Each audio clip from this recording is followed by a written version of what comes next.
Hello and welcome to the Daily Millwall for Monday, the 30th of May, 2022. And what's a doozy of some newsy we've got for you today? It looked like there was going to be absolutely nothing to talk about today. And out of nowhere, around 5 o'clock in the evening, Millwall dropped this. Absolutely incredible stuff. This is from millwallfc.co.uk. Millwall reveal training ground plans. Steve Kavanagh speaks.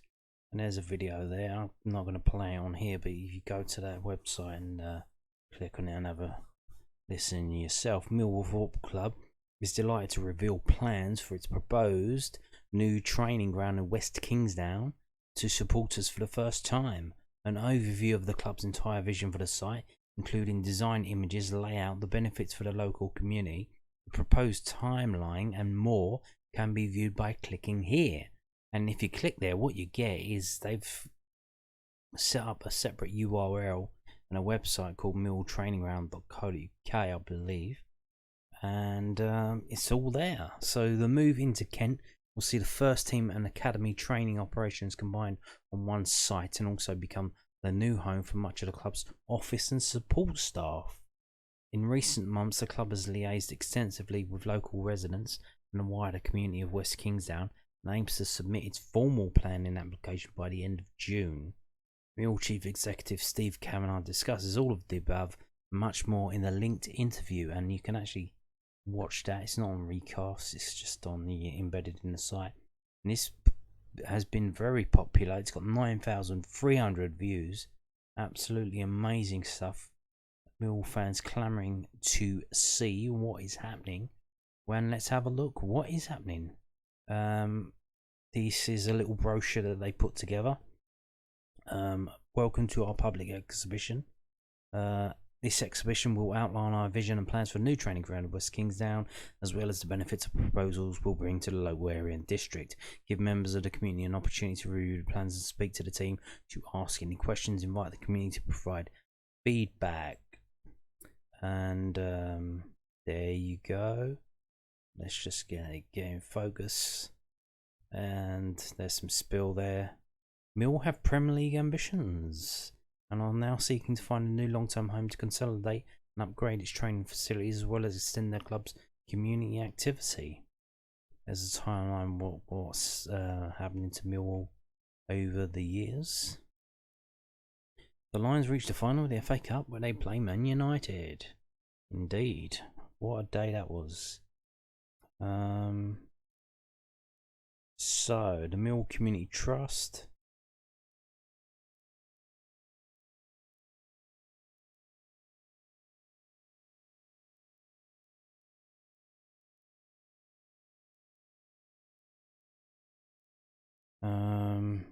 Yeah, they go on about the community work that they do.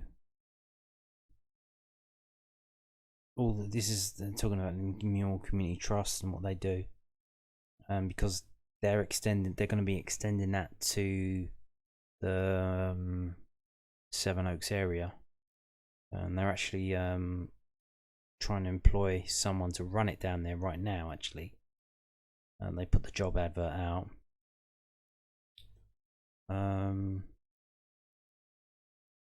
By establishing a permanent new home in West Kingsdown, the Trust will have a base and access to facilities and players to expand its work into Millwall's new community in Kent. This would be in addition to the Trust work in the boroughs of Lewisham and Southwark. They're going to carry on working in the local area, but take this on as well. We just don't want to be a good neighbour to our community. We want our new training ground to be of genuine benefit to West Kingsdown and the surrounding area. We are therefore aiming to develop an extensive programme of activities for the community taking place within the community itself rather than a new training ground, which aims to support targeted groups or individuals and to use our proposed state-of-the-art facilities as a place that inspires. So the Trust, we're going to have probably offices or whatever at the training ground, but they're not going to be doing anything at the training ground. So they're letting you know, don't think you're going to bring the kids to kind of come here and play on our pitches, we're going to go out to whatever facilities are out in the local area, some schools or whatever, and do stuff there. You're not going to be coming to our training ground, so that seems pretty blunt there. Our vision, and here we go. There it is. Millwall and its industry-leading community trust are seeking to widen existing outreach and consolidate the current training facilities with a permanent new training ground and academy whilst maintaining the matchday stadium site at the Den. We chose West Kingsdown because of its excellent connectivity, because it can provide for the needs of a training ground, including offering a large enough site to accommodate the required football pitches and a privacy to the teams that train here. We believe that the site will provide facilities fit for both our short-term, long-term goals, including Premier League football. And here we go. And I made a video about this. I'm going to link it up in the top. You can click on that and go to that and see it if you didn't see it before, or remind yourself. This is what I picked out. I wondered where is it going to be, and yeah, exactly where the plot of land that they've got here. That is what I said it was, and that is it. And they tell you what's around there. The M20, the golf club's over the way. There's a church there. I don't know if it's used or what, or it's just a lot of churches are just like museums and shit now, aren't they? Brands Ashes right there. Interesting stuff, and there are some houses on the road opposite where the main gates will be, and there's actually a school there. I don't know what type of school, if it's any good. Maybe I don't know if it's fit for the Millwall players to drop their kids off. They could bring their kids to the school, drop them off there, go training, and then after training pick their kids up again, take them home. That would be good, wouldn't it? I don't know. Design. So yeah, you can have a read of that if you want. I'm not going to read it all. The building will comprise medical, rehabilitation and treatment facilities, gym and training facilities, team and staff changing rooms, meeting rooms, press, media provision. So there's going to be press. So the press are going to have to make their way down there as well, presumably for pre-match conferences and stuff like that. And other amenities for players and management. Indoor training pitch is also required for the players to train in during the winter and inclement weather. These are requirements of the elite player performance plan, set of regulations for football clubs to adhere to in relation to training facilities and staff provision. And that building is going to be alongside the M20. And yeah, there's some more pictures there. A lot of greenery being proposed to it still. Not only that, but look, they haven't built it yet and it's already haunted. They've got ghosts making their way. There's some more ghosts playing football there. And there is, I presume, the office building. I don't think that's the indoor pitch building. That is the office type facility building. Landscape design. Blah blah blah blah blah blah blah blah blah. It's all there. Sweeping approach road. Informal landscape response to 6 comfortably in its setting. The use of interlocking mounding terraces with planting and trees. Utilization of existing flint on site to create gabion retaining wall features. What? I don't know what that is. Sounds good though, doesn't it? Enhanced planting within car parking to help soften the site. A suitable drainage strategy will be developed for the site, which will ensure that the proposals will not result in any flooding or exacerbate any existing issues. What issues? I don't think there's a river near there. Why would it flood? But here we go. Look at this. This is it. Let's zoom out so we can get this all in. Look at this. Look at what they got there. So it looks like they got number 11, I think is. Oh, stop. Where's it going? Hang on. It's number 11 of the first team pitches. That's. Oh, what the fuck is going on? So the ones at the top are the first team pitches, number 11, the blue 11.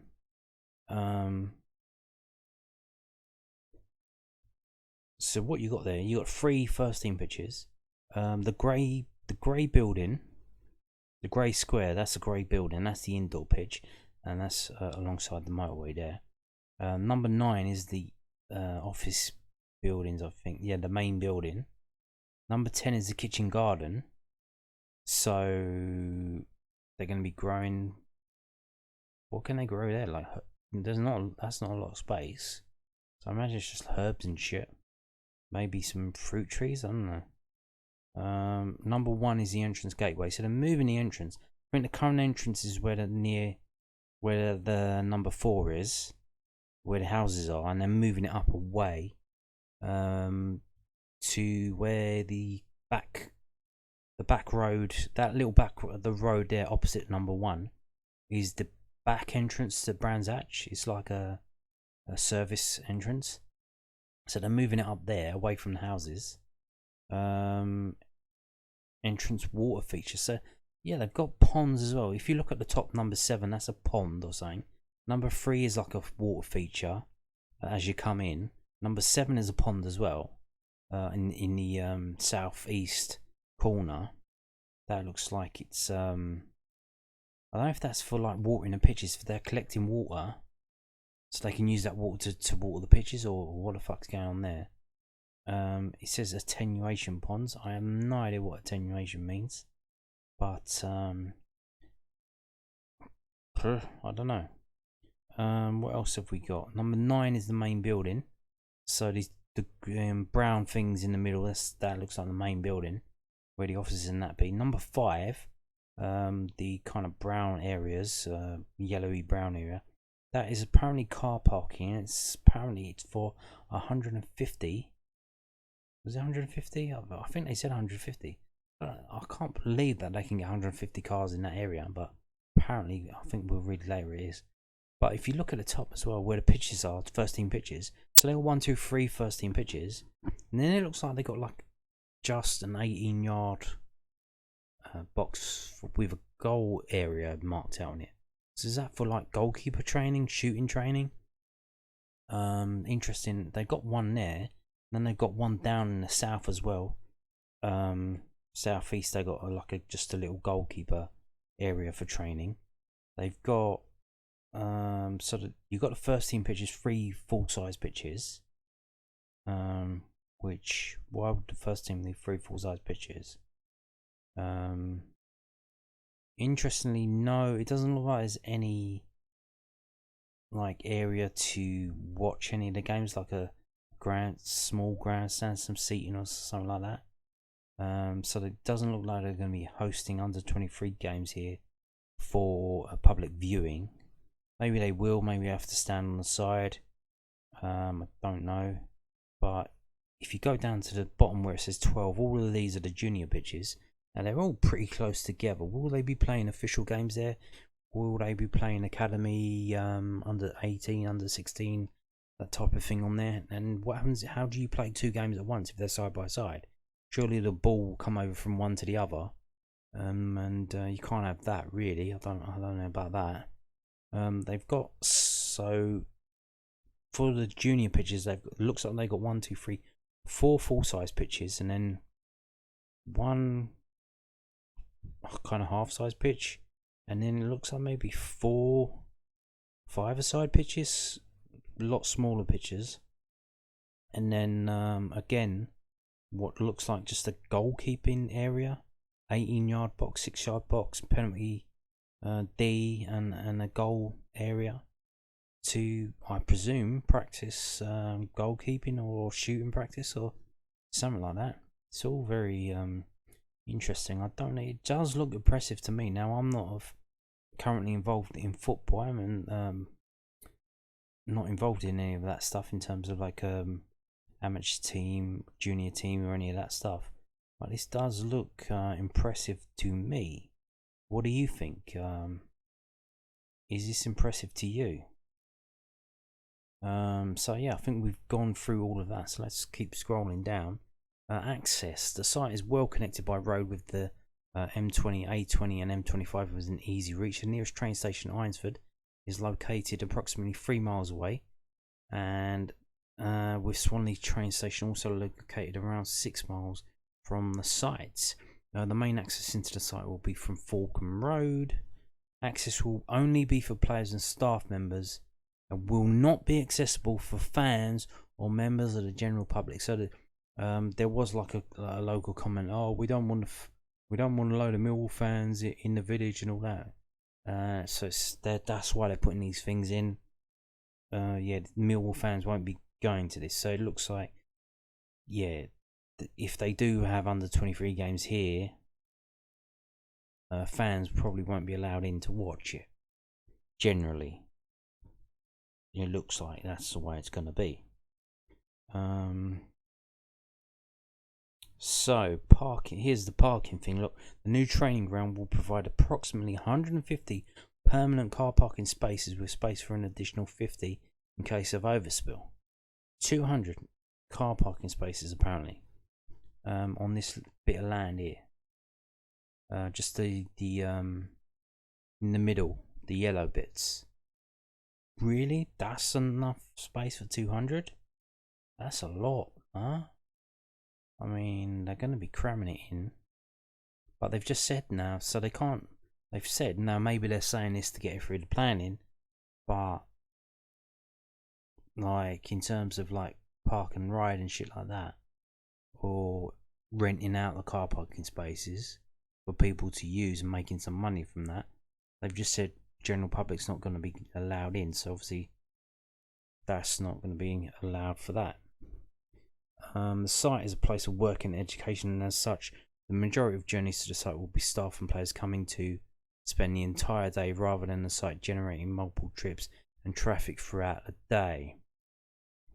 So yeah, they're saying like in the rush hour, people coming in, and then later, probably during around 3-4 o'clock, the second wave of people leaving.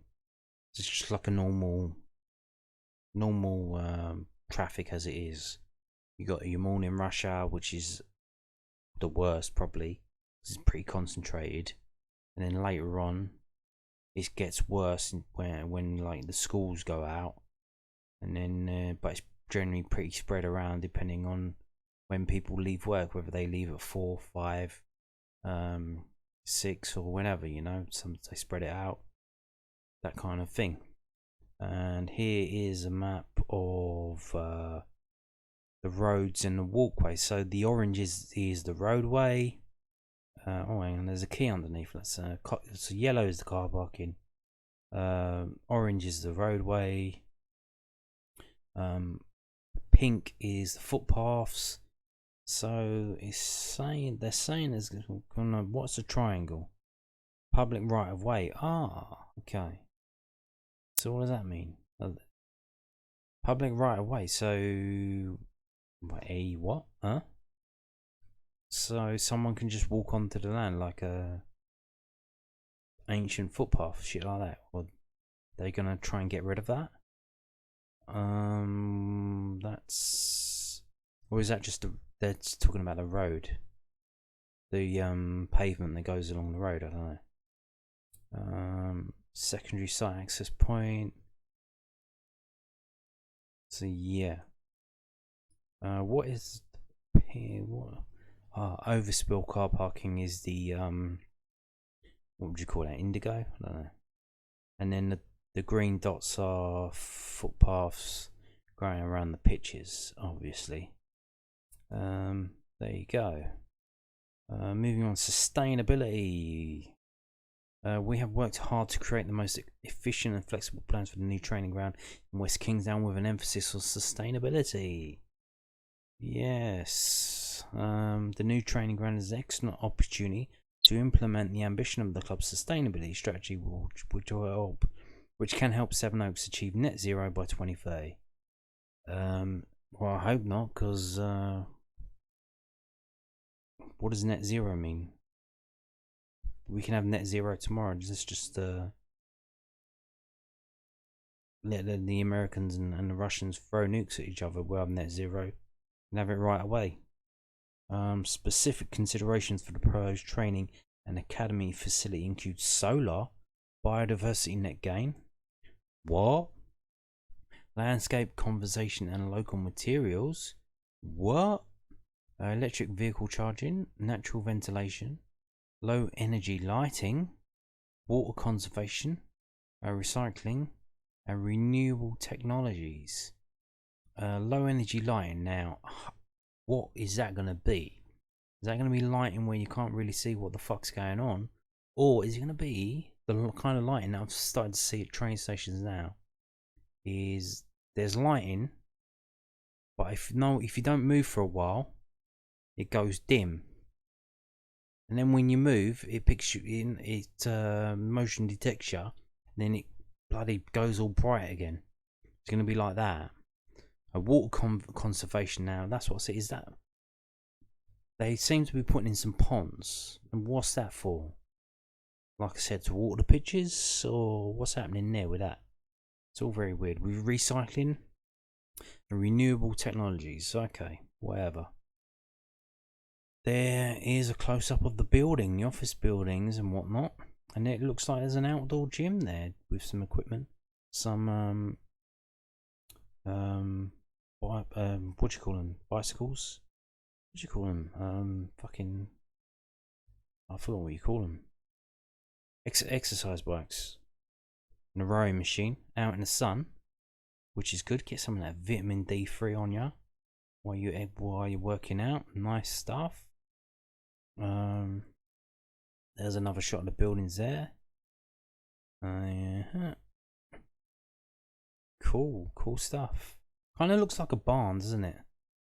Does kind of look like a farm building, kind of barn, not like totally, but a bit that kind of vibe, which is kind of cool. Will definitely fit in with the area, I think. Benefits of the proposal there. Working with local schools, appointing a full-time officer in West Kingsdown to represent the MCT. Yeah, they put the job out for that. Exploring opportunities to assist the West Kingsdown Community Food Bank, setting up mentoring pilot proposal with Sevenoaks and what's that, Kent County Cricket Club? Oh, Kent County Council. The arrival of Millwall Football Club in West Kingsdown would help to develop a Sevenoaks sports hub alongside Brands Hatch and the London Golf Club. Indeed. Oh, what can they do on Brands Hatch? Could we have a tie-in? Could we have like go-kart racing and stuff like that? Not the players, don't risk them, but the fans and stuff. I think I've been to Brands Hatch. I went to was it BCAA? British Touring Cars. BTCC. It was a pretty decent day actually. Not bad. Even though I'm not really a petrol head, but it was a decent day out.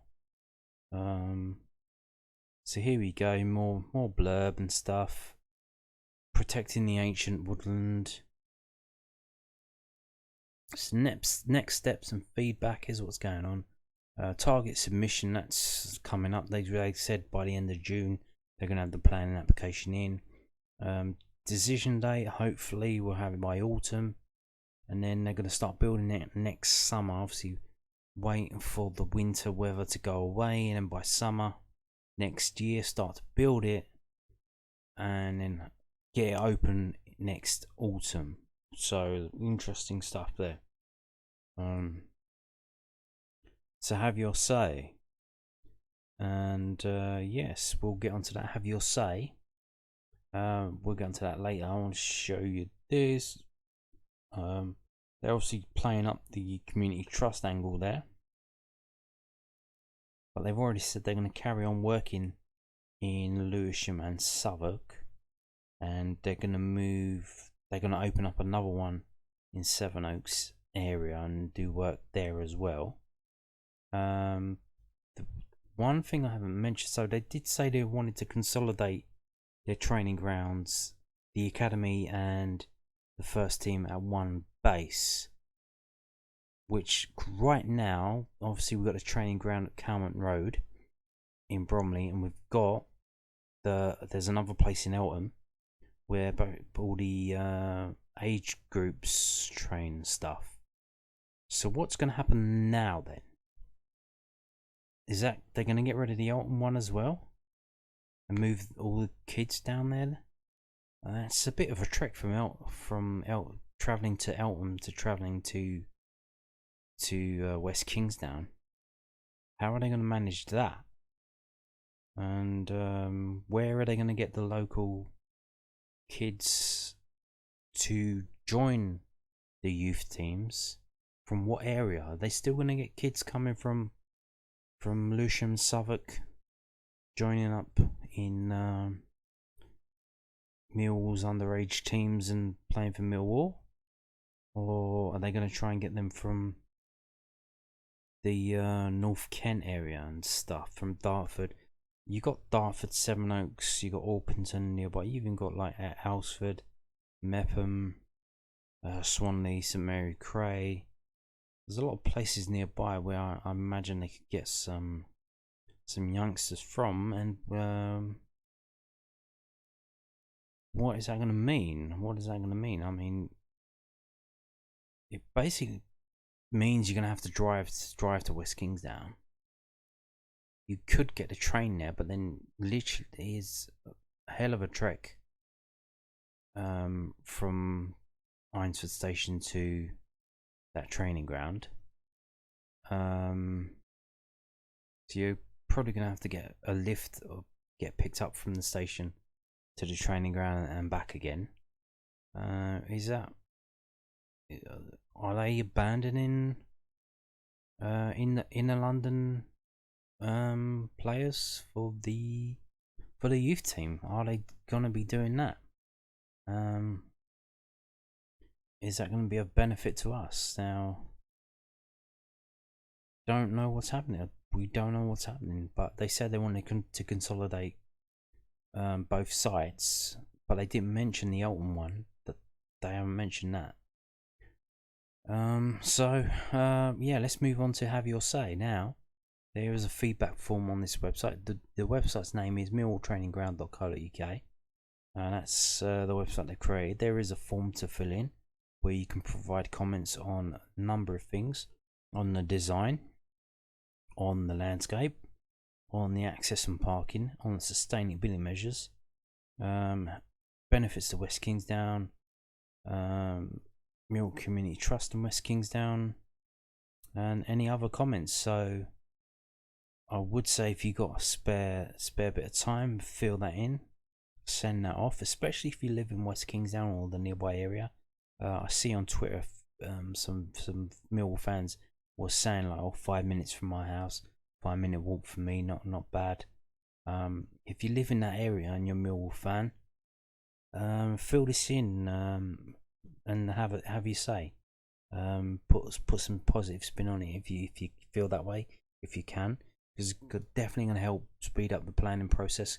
Because I'm guaranteed there's going to be some people against it, which I'll show you this. This is from kentonline.co.uk. It's a Kent Messenger's online website, and they've got the story here. And let's it's basically what we've already seen, just rounding it up. But what I wanted to show you on this was where is it? So there is a comment already, and Naggers wrote. What did Naggers write? This just reminds me of when I was set upon by an adult Millwall supporter when I was a kid, just for wearing a gill scarf. Nasty club with nasty supporters. So we're gonna get things like that, comments like that by some Knackers, the Gillingham fan. If you can say I've downvoted it. Red -1. Boo. So we are gonna get NIMBYs, not in my backyard. We're gonna get people who are gonna speak out against the proposal. I think probably the main vector would be the traffic that they would complain about. But then you would think, well, they already suffer with Brands Hatch has hosts things there, so what's the problem? But so there you go. So that is it for the training ground. Just one thing I would say. This is probably it hasn't been mentioned. If we can go back to where are we going? Is it this one? I think this one here. If we can just wait for that to unblur. One thing did strike me. So you can see here the M20 motorway is there on the right hand side, right? So here's a very unlikely scenario. What happens if there's some dickhead in a really fast car like a Ferrari or Lamborghini or some fast car like that? He's bombing down the motorway going towards London, and he's going 120, 130, breaking the speed limit, loses control of his car, and it flies off the motorway. What is there enough there to stop it from flying into the Millwall training ground? Now you'd think, well, that's not going to happen, is it? That's fucking stupid. What are you talking about that for? That is what we call a black swan event. It is unlikely to happen, but it is a possibility that it could happen. So it says here, mature landscape screening on site boundaries. So M20 motorway verge. So it's a verge. So it looks like it's going up as well, and there's like a row of trees there. But it's going up. So if the thing comes off, if the car comes off, it's going to go up the verge, and then you got to hope that the trees are dense enough and thick enough to stop the car and hit it back and not get back down. So hopefully they're looking at that as well. Now it's like I said, what are the chances of that happening, and what are the chances that someone's going to go that fast? So it's probably going to be in the middle of the night where they're going to have the opportunity to travel at incredible speeds like that. You obviously need someone stupid enough to do that in a car capable enough of doing it as well. But they're probably going to do it in the middle of the night, because I imagine during the day the traffic there's fucking Ramo. You're probably traveling about 10 miles an hour. So, but it could happen. It's a possibility. What are the chances of it happening? Probably once in 100 years, you think. But these kind of things do happen, so I hope they're looking at that as well. And yeah, I just wanted to mention that. So there we have it. Millwall training ground plans. Fantastic stuff. The planning applications will go in next month, and like I said, if you're down that way, fill in the form, help Millwall. This is your opportunity. It doesn't cost you anything. You can help Millwall get this training ground done and dusted by filling the form, giving positive feedback to the plans, and trying to counteract any NIMBYism or anti-Millwall sentiments in the locality. So there you go. We're going to finish now with this. The second pre-season friendly has been announced. Again, not by Millwall, by the opposition team, and it is Chelmsford City FC. Who are they exactly? And there you can see it versus Millwall XI 11 at home, Friday the 22nd of July. So we're playing at Chelmsford on Friday the 22nd of July. Now, if you see the video I made the other day, I told you that we were playing St Neots Town. Apparently, now this is like subject to change. I think the St Neots one is still on. I haven't heard anything about that it's off. But that's on the 23rd. That's on Saturday the 23rd of July. So we've got 2 games in 2 days, Friday the 22nd and Saturday the 23rd. And both of them say Millwall 11s. Now, what's happening there? The under 20s, usually when it says 11, that means it's the Millwall under 23s, basically. You might have one or two pros in there. But how can the under 23s be playing 2 games in 2 days? Obviously they can't. So is this going to be split teams? Are we going to have some of the first team playing on Friday night, some of the first team playing on Saturday? Maybe. I don't know. But we've got 2 games in 2 days. Chelmsford City and St Neots Town, which is interesting stuff. Because before, when we used to play a lot of friendlies in Essex, and I assume that was because that was down to Neil Harris living out that way. We used to play Canvey Island, Concord Rangers, and other clubs in the area. But we've got another 2 games in and around the area. St Neots, not that far. It's Cambridgeshire, I believe. Might be Norfolk. I think it's Cambridgeshire. And then we've got Chelmsford City, which is obviously in Essex. So, yeah. Let's see what they say. The manager is Robbie Simpson, which kind of sounds familiar, but I'm not too sure. On Friday the 22nd July, we host the Millwall 11 at 7:45 PM kickoff. Aha!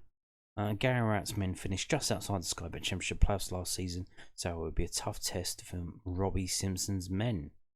Exactly. So, but here's the thing. So the first game of our season is on 30th of July, or thereabouts. So the week before the season starts, we've got a Friday night game and a Saturday game the week before the season starts against non-league teams, Chelmsford City and St Neots Town. That's kind of weird. Because normally the week before our first game, we have a proper friendly against a proper team, something to test our mettle, someone strong to test ourselves against. Doesn't seem to be happening this time around. And obviously we've got the early start. Maybe there'll be a midweek one there that will be a dress rehearsal. Don't know. Probably not. We don't generally do that kind of thing. So it will be interesting to see what happens over the coming days and how these games get set up in terms of pre-season stuff. What the plan is and what we seem to be doing for pre-season this season with the weird start in terms of early start and then the mid-season break. Will there be friendlies in that break in November? Don't know. Will the club put under 23 games at the Den during that break? Maybe not. Maybe could they do it Saturday 3 o'clock? Saturday 3 o'clock under 23 game. Would you be interested in going to that? At the Den? I don't know. Maybe, but we'll see. So yeah, where is Chelmsford City? Is it as easy to get to as St Neots Town, whose ground is right by the train station? Well, let's have a look. Here we are. They play in a ground with a running track around it. So probably not the best viewing experience. But that's where they are in Chelmsford, right there. And if we come out, if we zoom out, you can see it's a fair way away, not too far, but from the train station, which is here, where the Tesco Express is. That's where the train station is. So you got to go north and west. And what would you say that was? I don't know. Is that probably a mile and a half to 2 miles away from the away from the city centre and the train station, which is here on the Great Anglia. And this is going to be on Friday night, remember. So in terms of getting back into London from that train station, getting back from that ground to the train station and back into London, I'm pretty sure you should be able to do that, but it might be a bit tight. But there you go. If you want to go to Chelmsford City and play and watch a Millwall team play, you got your chance. So there we have it. Our second pre-season has been sorted, and we'll see what comes up in the future. And on that note, thank you for watching and goodbye.